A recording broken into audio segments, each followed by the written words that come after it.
Oh, not you too, Brutus. Not you too. Oh, let's listen to it. Switzerland has a comparable number of guns as we do, and the last mass shooting they had was 23 years ago.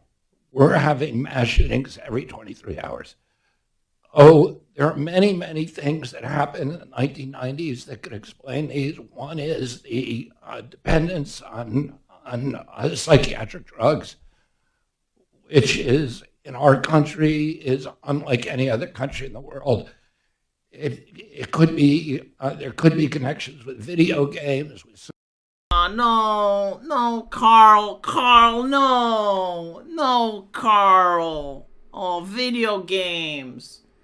Oh, Carl. Social media. There are a number of things, and we are looking at that at NIH. So we are doing. I have a question. Like this is pure Anglospheric mentality. And I say this, not because it's a catchphrase that I use, but outside of the United Kingdom, outside of Canada, outside Australia, and outside the United States, the rest of the human world does not think like this, right? They do not think, oh, monkey see, monkey does. Like they're playing GTA, and therefore, like they have the willingness all of a sudden to pick up a gun and go outside and replicate what they saw in the video game. Like it's 2025. Oh, Carl, no. Like most people play video games. I don't think like there is a single individual that you can find right now on planet Earth that's not playing video games at all ever. Like video games is pretty much like books right now, like it has become like movies. Everyone partakes into it. This obsession, because like, okay, so crime happens because people play video games, therefore we must regulate video games. That's where they're going with it. And when I say like it's an Anglospheric thing, it's like the idea that the entertainment of a person shapes the person. So we need to crack down on entertainment. Like entertainment needs to be regulated as if it's radioactive waste. And people should be judged not by their accomplishments or their behaviors, but by their entertainment. It's kind of like the masculine version of a horoscope. You're Pisces, and therefore this is your personality. You watch anime fan service, and therefore this is the type of person you are. Or you play video games, and you must be unhinged. No one outside the Anglosphere thinks like this, by the way. Although, unfortunately, because of social media and the internet, the poison is actually seeping. The whole take with like video game violence, like it has some truth to it.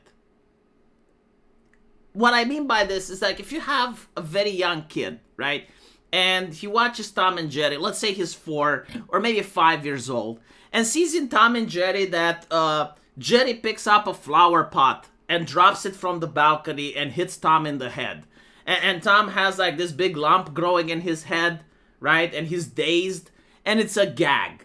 Okay, so maybe the 4 or the 5-year-old, not understanding physics, not understanding medicine, thinks that it would be funny if he does that in real life, right? Picks up a flower pot, drops it into someone's head, and that person is going to get dazed and it's funny. But in reality, obviously, that person is going to end up with a concussion or a broken skull. It's not funny. Right? And so you can kind of blame the cartoons in that situation, I suppose, because like the kid is too young to understand and the parents should have been there. And maybe without the cartoons, that wouldn't have happened. I actually had a friend that when I was young actually did that, went into a lot of trouble, hospitalized the person, right? And so like there was a reason to say violent cartoons aren't for young kids. But that would mean like someone up until the age of 7 or 9, because after that they understand. But even then, okay, fine. Like there was Jackass, and there were like these shows that I grew up with, and you had in Jackass a guy with a truck tying a merry-go-round, and then when they moved the truck, the merry-go-round span really fast through people. Someone tried doing that in real life, and some people died.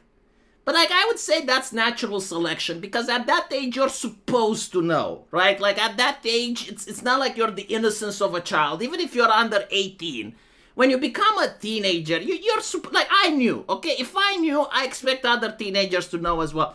So when it comes to censorship, yeah, censoring based on violence may make some sense, when it comes to like really, really young children that haven't discovered the world, that don't understand things. But when it comes to adults, it's just a way for politicians to wipe things under the rug. You know, like actually tackling crime, actually tackling gangs is difficult, right? So isn't it easier to just tackle video games and say that you did a good job? This is what it's about. It's about doing performative stuff, like saving face. You're not actually fixing the problem. You're not doing anything, and it makes you feel morally superior. It's like, oh, this person plays video games, I don't. Now I get to bully them. And I get to say, look, you're playing video games. Why? Why? Are you upset that the politicians try to take your video games away? Video games aren't good for you. You should shut the fuck up and vote right wing. I'm not kidding. I'm seeing this mentality appear on Twitter. And there are like some comments under this video, which is kind of like that. And it's like, you do realize that this is why Obama, well, one of the reasons why Obama won his election, right? It's because the right-wingers at the time, I remember during the Bush era, they were called the fun police. And what I mean by this is like they would pick on heavy metal because heavy metal worships Satan. They would pick on Dungeons and Dragons. They would pick on video games. They would pick on slasher films. They picked on everything that was fun. Because apparently most things that are fun are either illegal, harmful, or immoral. And so like they wanted to crack down on all of them to fix society. And people that had common sense, they realized, hold on, these are just politicians that are trying to save face while not doing anything. And so they voted for Obama out of spite. And the same people that voted for Obama out of spite are now voting for Trump because they're sick and tired of the woke doing a similar thing by infiltrating video games. Because the woke were also with the idea sexist video games cause sexist people. Video games that objectify fictional characters, objectify women in real life. Literally the same mentality, right? And now we're turning the wheel rather than escaping the cycle. And it's so fucking tiresome. Although, I gotta say, you know, they moved away from video games and now it's into anime. So it's a different hobby, basically, right? But it's still the same concept. And I'm pretty sure it's anime because it's more popular than Hollywood. Because if it was Hollywood, they would focus on that. It's just, like, I don't understand, like, what is the basis on? It's like, yeah, sure, a violent person most likely will play violent video games, right? Because, like, it's a person that's attracted to violence will play a violent video game, but the opposite isn't true. Like a peaceful person isn't necessarily going to play peaceful video games. A peaceful person may play violent video games, right? Because violent video games are fun for everyone. And so you can't really use that metric to judge, oh, well, this person plays video games, they must be violent. Because violent video games are attractive to non-violent people as well as the violent, right?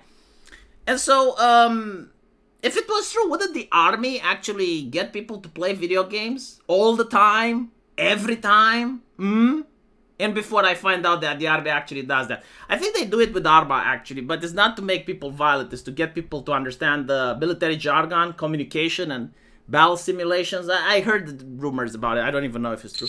But anyway, right. The whole take needs to be rejected, right? I heard Trump had that during his previous term.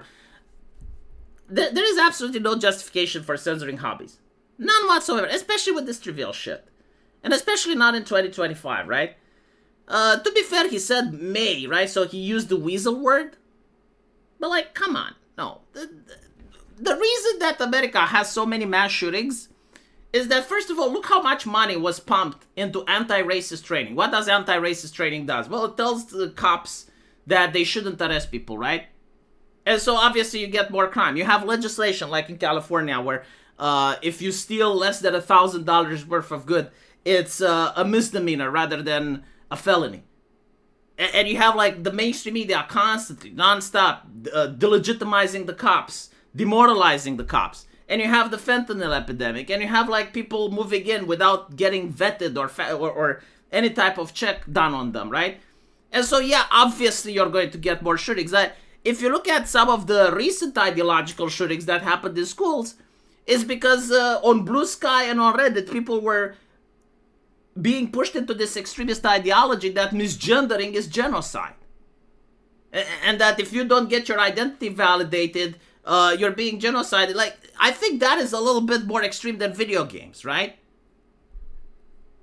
freaking insane. Social media, yeah, sure, yes, social media, but like, you need to start learning how to use social media.